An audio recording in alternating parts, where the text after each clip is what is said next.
जय श्रीमन नारायण। मित्रों, भक्ति सुधा एवं साधना चैनल में आपका स्वागत है। ज्योतिष क्लास में आज आपको बताते हैं कि आपका विवाह कैसी लड़की से होगा। ज्योतिष क्लास में मित्रों एक चीज आप जान लें कि ज्योतिष बताता है कि किस तरह के संबंध हमारे जीवन में किस किस तरह के लोगों के साथ में किस तरह के संबंध होंगे। आज इन्हीं तथ्यों को लेकर के हम आपके समक्ष इस कुंडली को हमने बनाया हुआ है और इस कुंडली का विश्लेषण हम करेंगे और इसके साथ और भी कई कुंडलियों का हम विश्लेषण करेंगे और हम बताते हैं कि आपका विवाह कैसी लड़की से होगा, धनाढ़ के घर में होगा या निर्धन के घर में होगा विवाह, स्त्री कैसी होगी। इन सब बातों के संबंध में हम आपको विस्तार से बताने का प्रयास कर रहे हैं। क्योंकि कुंडली विश्लेषण करना थोड़ा कठिन कार्य अवश्य है, परंतु यदि कुंडली का बेहतर तरीके से विश्लेषण किया जाए तो कुंडली से यह तक जाना जा सकता है कि जीवन में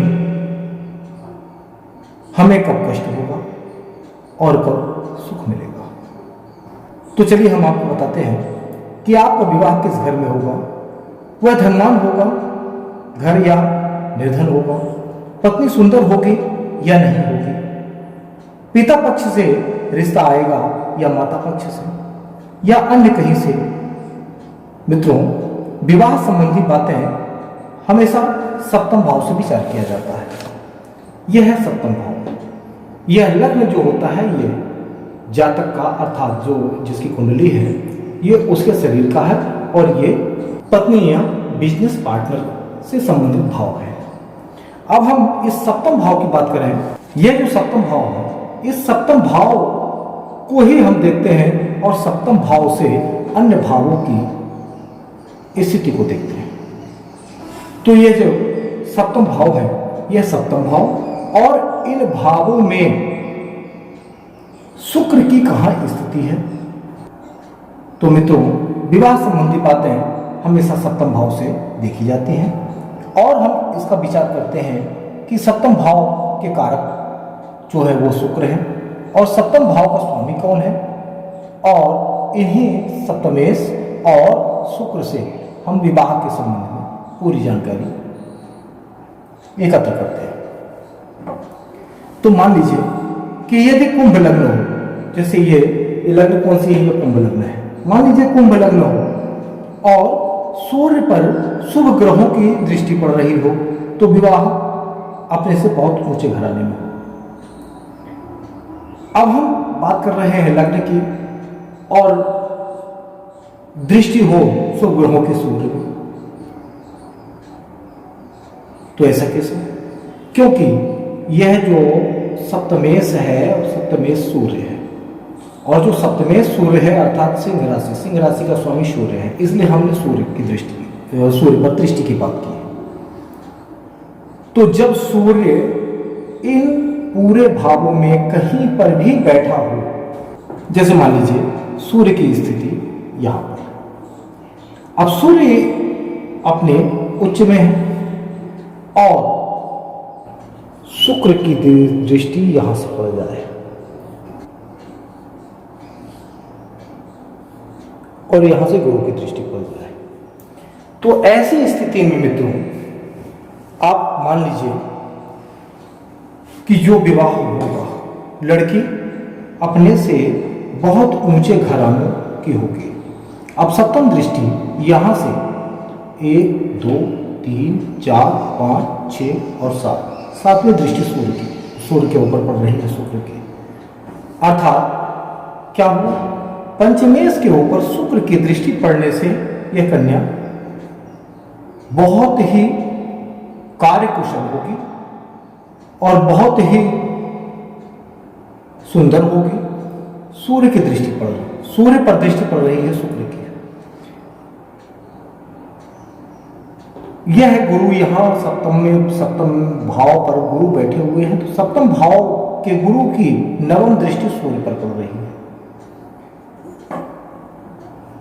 दोनों शुभ ग्रहों में से किसी एक ग्रह की भी दृष्टि यदि सूर्य पर पड़ जाती है तो विवाह अपने से बहुत ऊंचे घरानों में होगा। मान लीजिए हम दूसरी कुंडली की बात करें। अब मान लीजिए कि यदि मेष लग्न है और सप्तम में शुक्र की राशि तुला है। अब सप्तम के स्वामी पर जिस ग्रह की दृष्टि पड़ेगी, अर्थात यह सप्तम के स्वामी शुक्र है, शुक्र जो है कहीं पर भी बैठे हों, हम कहते हैं कि शुक्र यहां पर बैठे हों अपने उच्च राशि में, मीन शुक्र की उच्च राशि है। अब ये उच्च राशि पर बैठे हुए हैं और जिस तरह के ग्रह की इन पर दृष्टि पड़ेगी तो इस शुक्र पर अर्थात सप्तमेश के अर्थात सप्तमेश का अर्थात हो गया सप्तम भाव के स्वामी। यह है सप्तम भाव। सप्तम भाव के स्वामी हो गए शुक्र, और शुक्र कहां पर विराजमान है? द्वादश स्थान पर। द्वादश स्थान पर जब भी कभी किसी ग्रह की ये दृष्टि इन पर पड़ेगी उस तरह के घराने में विवाह होगा। मान लीजिए हम बात करते हैं, मान लीजिए गुरु बैठे हैं छठवें भाव में और गुरु की दृष्टि पड़ रही है सप्तम। यहां अगर गुरु बैठे हुए हैं तो शर्त यह है कि किस तरह के घराने में विवाह होगा। तो विवाह होने के लिए पहला क्या है? सप्तम भाव। सप्तम भाव के स्वामी कौन है? शुक्र है। शुक्र की स्थिति यहां पर है। अब शर्त यह है कि सप्तम भाव के जो स्वामी हैं इन पर यदि किसी ग्रह की दृष्टि पड़ती है उस तरह के घर में व्यक्ति का शादी होती है। जैसे मान लीजिए गुरु यहां पर बैठे हुए हैं तो यहां से गुरु नवम भाव 1 2 3 4 5 6 7 8 9 नवम दृष्टि से शुक्र को देख रहे हैं। अब गुरु अपने उच्च के हैं और इनको देख रहे हैं, तो ऐसी स्थिति में क्या बनता है? चूंकि ये माता का घर है, ये भाव है माता का। माता के घर में बैठकर गुरु जब शुक्र को देख रहे हैं तो ऐसी स्थिति में जो विवाह होगा वह कहां होगा? माता पक्ष से आया हुआ विवाह होगा। ऐसे व्यक्ति का हमेशा माता पक्ष से रिश्ता आएगा। मामा लेकर के आएंगे, नाना लेकर के आएंगे, या किसी तरह के मामा पक्ष से कोई भी व्यक्ति आएगा विवाह का रिश्ता लेकर के। मान लीजिए गुरु छठवें भाव में बैठे हुए हैं, तो छठवें भाव में बैठा हुआ गुरु क्या करेगा? यह छठवां भाव मामा आदि से संबंधित भी है, यह फूफा आदि से संबंधित भी है। तो ये क्या करता है कि ये जो गुरु है इनकी दृष्टि शुक्र पर पड़ रही है।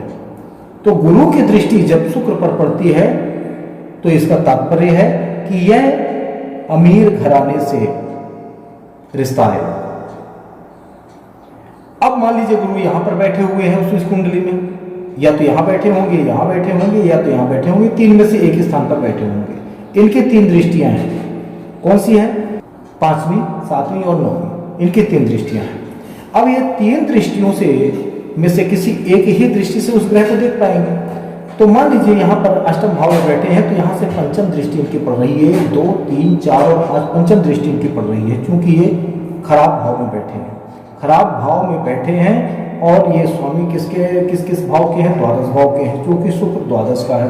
द्वादश में शुक्र है, उच्च का हो गया, अर्थात गुरु को भी उनका उच्चता का फल मिलेगा। यहां से गुरु उच्चता का फल इनको ये यहां से दे रहे हैं। इसके बाद दूसरी इनकी राशि कहां पर है? ये त्रिकोण में। तो त्रिकोण के भी स्वामी हैं और द्वादश भाव के भी स्वामी हैं, लेकिन चूंकि शुभ ग्रह तो है ही, तो शुभ ग्रह है अपने मित्र के घर में बैठे हुए हैं, इसलिए ये शुभ फल प्रदान करेंगे।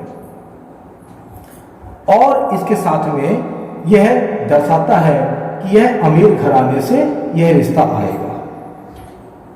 यह अलग बात है कि वह अमीर घराना भले ही नीच प्रकृति का हो, लेकिन अमीर घराने से यह रिश्ता यहां पर आएगा। मान लीजिए हम शनि की बात करें तो शनि कहां पर बैठे हुए हैं? मान लीजिए यहां पर बैठे हुए हैं, या तो यहां बैठे होंगे, या यहां बैठे होंगे, या यहां बैठे होंगे, तब इनकी दृष्टि यहां द्वादश भाव में बैठे हुए शुक्र पर पड़ेगी। तो यदि ये दसम भाव में शनि स्वराशिस्थ बैठे हुए हैं तो क्या होगा, गरीब घराने से, लेकिन नौकरी पेशा व्यक्ति के घराने से रिश्ता आएगा। यदि यही शनि छठवें भाव में बैठे हुए हैं तो छठवें भाव का शनि अच्छा माना जाता है, तो यह रिश्ता भी गरीब घराने से ही आएगा, लेकिन वह बहुत मेहनत का श्लोक है। और इसके साथ में अगर यहां शनि बैठे हुए हैं तो यह बहुत ही कर्मठ व्यक्ति के घर से रिश्ता आएगा, लेकिन फिर भी वह धन से गरीब रहेगा। इसी में अगर हम बात करें मंगल की, तो मान लीजिए मंगल की स्थिति यहां पर है, तब इनकी दृष्टि मंगल की यहां से दृष्टि पड़ेगी शुक्र में। यदि मंगल की दृष्टि यहां पर स्थित है और चौथे भाव से ये शुक्र को देख रहे हैं, तो क्या होगा, सप्तमेश पर दृष्टि किसकी है, लग्नेश और अष्टमेश मंगल की दृष्टि। अर्थात यहां से क्या होता है, मंगल क्या है, मंगल जब भी एक सेनापति है, मंगल क्या है, सेनापति है, और मंगल की दृष्टि यदि शुक्र पर पड़ रही है तो क्या होगा, किसी नौकरी पेशा वाले जो पुलिस आदि की वर्दी से संबंधित हो, चाहे वो मिलिट्री हो, पुलिस हो, होमगार्ड हो, एनीबॉडी कोई भी हो, ऐसे घर से वो रिश्ता आएगा और शादी होगी। अब मित्रों बताते हैं कि स्त्री सुंदर होगी या नहीं।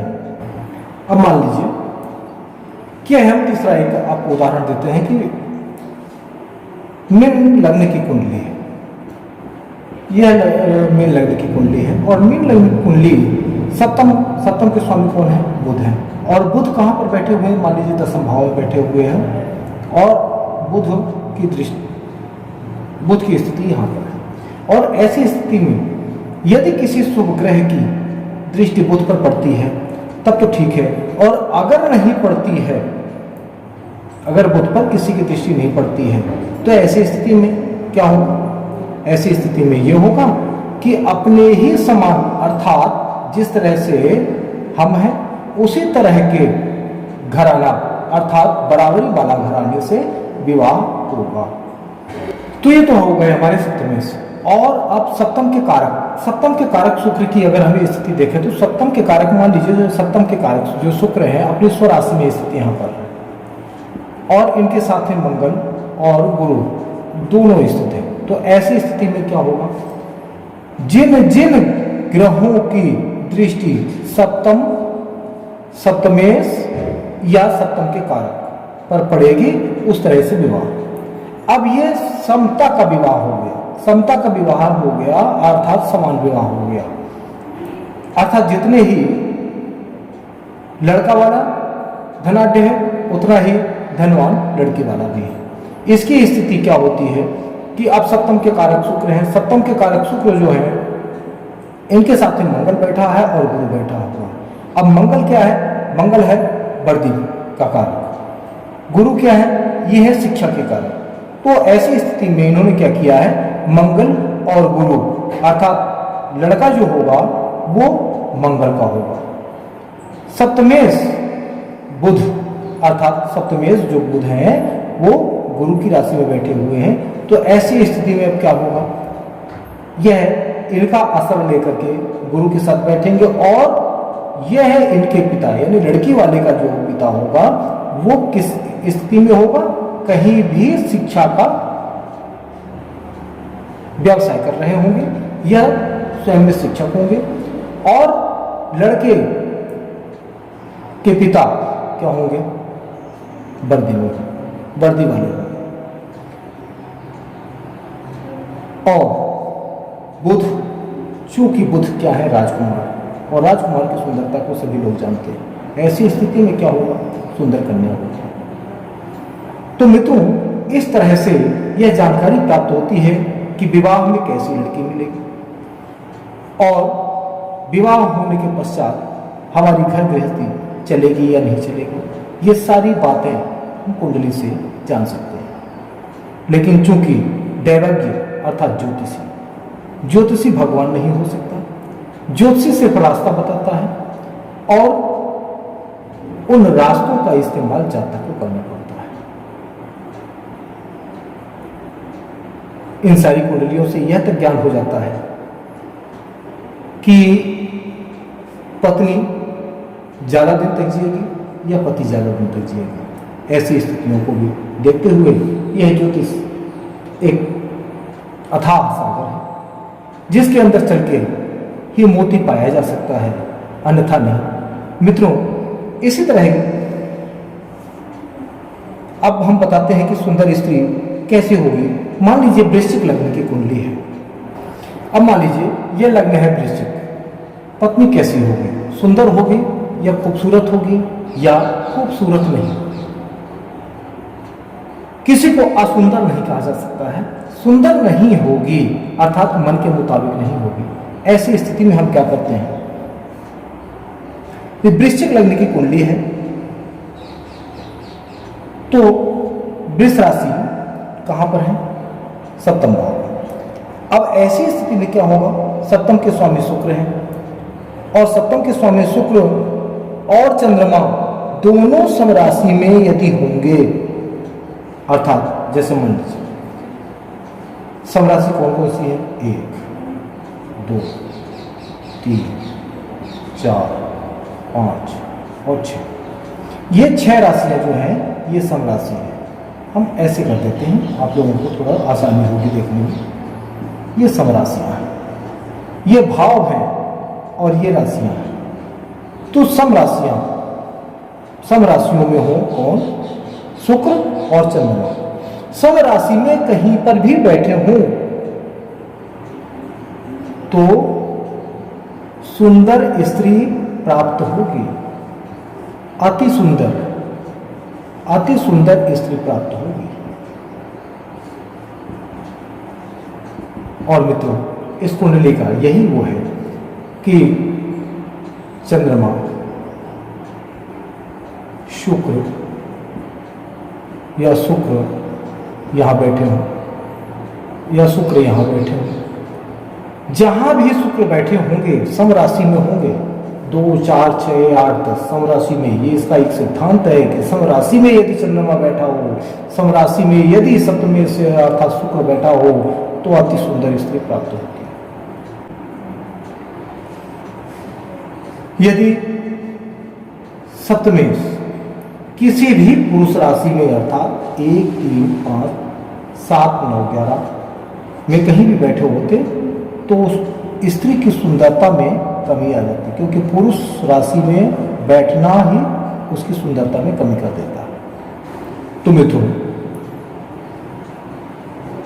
आप लोगों ने इसमें सीखा होगा कि विवाह कैसी लड़की से होता है और अपने से उच्च घराने में विवाह होगा या गरीब घराने में विवाह होगा, इस तरह की जानकारी कुंडली से प्राप्त होती है। अगले वीडियो में एक अगले ज्ञान के साथ प्रस्तुत होते हैं। जय श्री नारायण।